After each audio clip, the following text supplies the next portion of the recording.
Dommage. Alors, professeur, avec toutes vos expériences, Oui. on entend souvent, et cliniquement, je le confirme, que l'hypertension artérielle n'a pas de solution.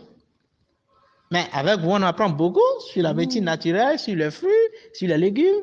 Est-ce que vous avez quelque chose pour nous, pour pouvoir gérer au mieux l'hypertension artérielle? Oui. Voilà. Oui, il y a quelque chose pour gérer au mieux Oui. l'hypertension artérielle. Et le remède, Oui. c'est seulement le manguier. Ah, Le remède de mangatine là, en fond l'hypertension, là. oui, c'est le manguier. Vous prenez 6 à 12 de ces feuilles sèches qui sont tombées sous le manguier, vous lavez, vous faites bouillir pendant 20 minutes, pas 25, 20 minutes c'est largement suffisant.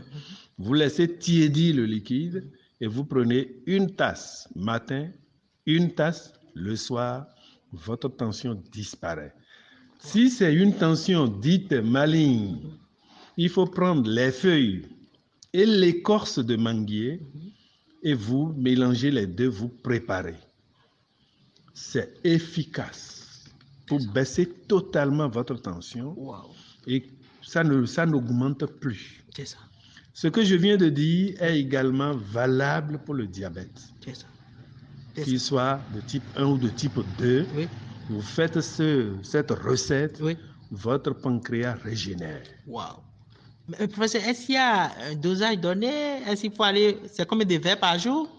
Bon, c'est 2 verres Oui. par jour. Un le matin. Un verre matin, Oui. un verre le soir. D'accord, Il n'y a merci, pas professeur. à exagérer. D'accord. Et il faut le faire pendant combien de temps avant d'espérer un Bon, résultat? il faut faire ça pendant 30 jours. Oui. Pour le diabète, Oui. c'est beaucoup plus délicat.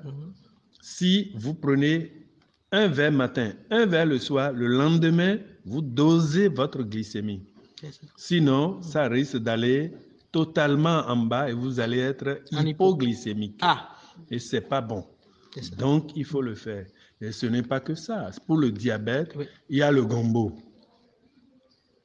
Le même gombo qu'on prépare là? Le même gombo que nous préparons, que nous mangeons. Sauce gombo, Oui. vous préparez ça, vous mangez midi, vous mangez le soir, pendant une semaine.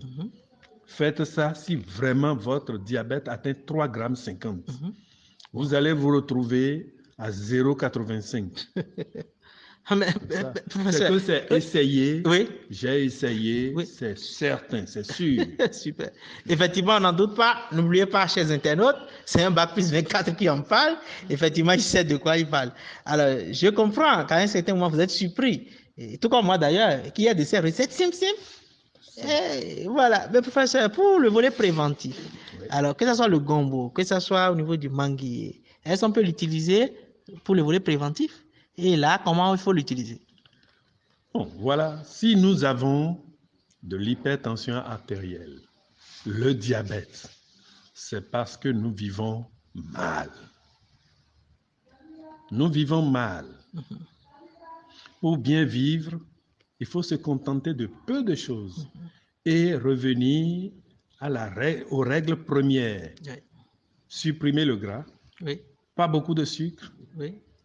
Pas beaucoup de sel. C'est ça. Et c'est bon. C'est ça. Mais si quelqu'un ne peut pas éviter ça ou que la personne est prise au dépourvu à un certain âge et qu'il ne faille plus devenir adolescent, oui. Je conseille seulement que cette personne se mette au pédjelécon. Pédjelécon. Oui. 6 à 10 brins. C'est ça. À faire bouillir. Oui. Si cette personne fait cette infusion, c'est un verre bambou le matin, oui. Un verre bambou le soir. Oui. À quoi ça sert? Oui. Ça sert à déboucher tous nos vaisseaux. Donc, celui qui fait ça, qui ne prenne plus de Centron, qui ne prenne plus de Lovenox, parce que c'est contre-indiqué. C'est ça. S'il prend, c'est pas bien. C'est du surdosage pratiquement. C'est du surdosage qui va arriver. C'est ça. Donc, le pédjelécon débouche tous nos vaisseaux. La personne qui ne voit plus va voir comme s'il avait l'âge de 9 ans, 10 ans. C'est vrai. La personne qui prend ça élimine tous les déchets de son intestin. La personne qui prend ça, Oui. donnez ça à votre enfant, un verre matin, un verre le soir, au moins un adolescent. S'il avait l'habitude de faire épilepsie, il n'en fera plus jamais. Ah. Parce que tous ces vaisseaux sont débouchés. Je vois, je vois. Et c'est quand le sang ne circule pas Oui. que ça admet de l'anoxie Oui. et le cerveau se met en souffrance et crée l'épilepsie. D'accord. Vraiment,